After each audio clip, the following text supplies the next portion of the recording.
twali mosipesilo abalezi abasatu bebagirika nti Tomu ne Jimmy ne Goni Driver olwannanagamba nti ngali ne Jimmy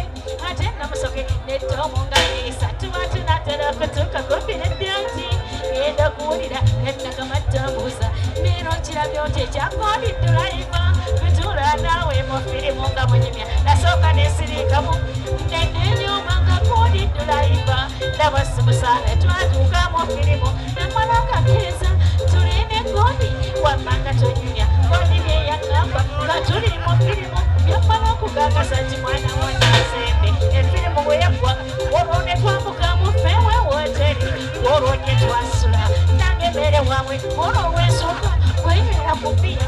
era ne wasiki olwo najagala mazima neeyagala muli obulamu bwange bwonna neewetayo